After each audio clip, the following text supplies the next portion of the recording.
दर्शकवृन्द, अहिले देशमा विभिन्न आन्दोलनका साथसाथै शिक्षकहरूका आन्दोलन पनि स्थापना भइसकेको छ। शिक्षण पेसायुक्त आन्दोलन कुनै सानोतिनो आन्दोलन होइन, अरू आन्दोलनहरू जस्तो पनि होइन। शिक्षण पेसायुक्त आन्दोलन एकदम शान्तपूर्वक शिक्षकहरूको नेतृत्व अन्तर्गत आन्दोलन भइरहेको छ।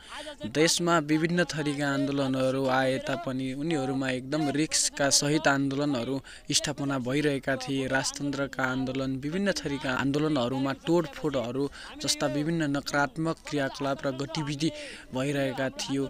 यति बेलाको समयमा भने काठमाडौँका बीच गल्ली गल्ली बजार सडकमा चाहिँ शिक्षकहरूको आन्दोलन, शिक्षकयुक्त कुराहरूको आन्दोलन भइरहेको छ। शिक्षण पेसा अन्तर्गत शिक्षणहरूलाई आवश्यकता हरेक कुरामा परिपूर्ति नभइकन पछाडि पारेका कारण शिक्षकहरू आन्दोलनमा खडा भएका छन्।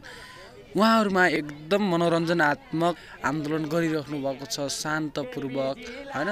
सम्पूर्ण कुरालाई निहाल्दै तोडफोड नगरिकन कुनै जादुई कलाहरू, आफ्नो कलाहरू त्यहाँनिर प्रकाशित गरी राम्रा तरिकाले आन्दोलन, सकारात्मक तरिकाले आन्दोलन गरिराख्नु भएको छ। उहाँहरूमा एकदम शान्तपूर्वक आन्दोलनमा खटिरहनु भएको छ।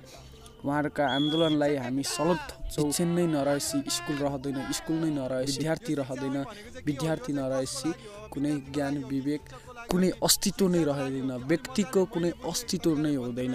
त्यसैले दर्शकवृन्द, म चाहिँ भन्छु शिक्षण पेसामा हरेक आवश्यकता कुराहरूलाई सरकारले यो कुरालाई सुनिकन निष्कर्ष निकालिकन उहाँहरूका आवश्यकतालाई परिपूर्ति गर्नेतिर लागोस्, यही नै छ मेरो धारणा। विद्यार्थीहरूले समयमा ऐन लागू गरेनन्, उनीहरूले बाटो बिर्से। त्यो कारणले ती विद्यार्थीहरूलाई चेतना दिनको लागि हामी यो सडकमा आएका छौँ। यो आन्दोलन होइन, हाम्रा सांसदहरूलाई पढाइएको शिक्षा हो। नेपालमा गणतन्त्र आइसक्यो। शिक्षण 28 साल कुनै पुरानो शिक्षण फेरिएको छैन। हामी त्यसलाई 2028 सालको शिक्षणमा आमूल परिवर्तन गरेर नयाँ साँच्ची गणतन्त्र आएको समय यस शिक्षण जारी हुनुपर्छ भन्ने मेरो जोरदार माग छ। त्यसमा के भनिएको छ भने अब कम्पनीमा निजी विद्यालय रहँदैन, बिस्तारै उसले गुठीमा लग्नुपर्छ।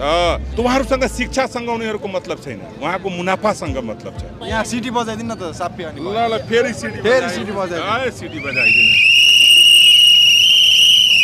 मैले एउटा यहाँ सडकमा बस्दै तयार गरेको छु। यो सडकमा आउनलाई किन बाध्य पार्यो, सडकमा आउनलाई किन बाध्य पार्यो, 77 जिल्लादेखि काठमाडौँमा झार्यो, 77 जिल्लादेखि काठमाडौँमा झार्यो। गत वर्ष आश्वासनको लालीपप दियो, गत वर्ष आश्वासनको लालीपप दियो। चाखो भए पुरा हुन्थ्यो 2 तिहाई थियो, चाखो भए पुरा हुन्थ्यो 2 तिहाई थियो।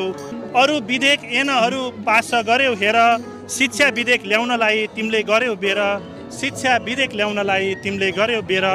आज होला भोलि होला 10 वर्ष गयो, आज होला भोलि होला 10 वर्ष गयो।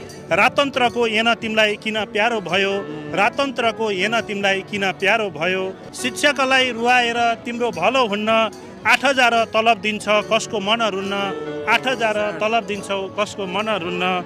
ऐन देऊ न्याय देऊ विद्यालय जान्छौँ, खाली हात फर्काउँदैनौँ विधेयक बोकी लान्छौँ, खाली हात फर्काउँदैनौँ विधेयक बोकी लान्छौँ। हस् त, धन्यवाद सर। लास्ट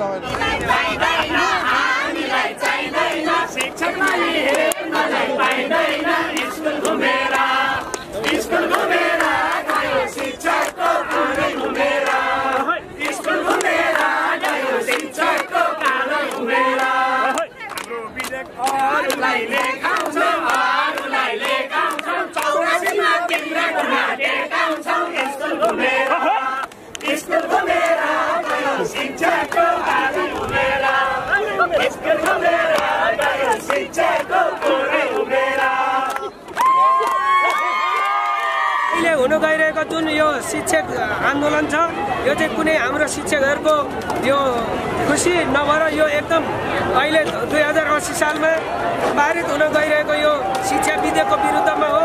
किनभने यो शिक्षाको पुरानो नीतिभन्दा नि अझ कमसल खालको र शिक्षकहरूलाई ज्यादै अपहेलित दर्जामा उल्लेख गरेको छ र धेरै मागहरूमा चाहिँ व्यवस्था गरेको छ।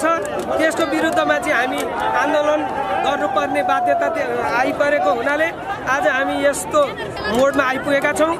अब हामीलाई पूर्ण हाम्रा मागहरूलाई सम्बोधन गरियोस् र शिक्षा विधेयक परिमार्जन गरियोस्। हाम्रा सम्पूर्ण शिक्षक कर्मचारी मित्रहरू सबैको चाहिँ मागलाई सम्बोधन होस् भन्ने हाम्रो एजेन्डा हो। हस्, धन्यवाद।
यो अनिश्चित आन्दोलन हो। अब यो हाम्रो माग पुरा नभएसम्म भइरहनेछ।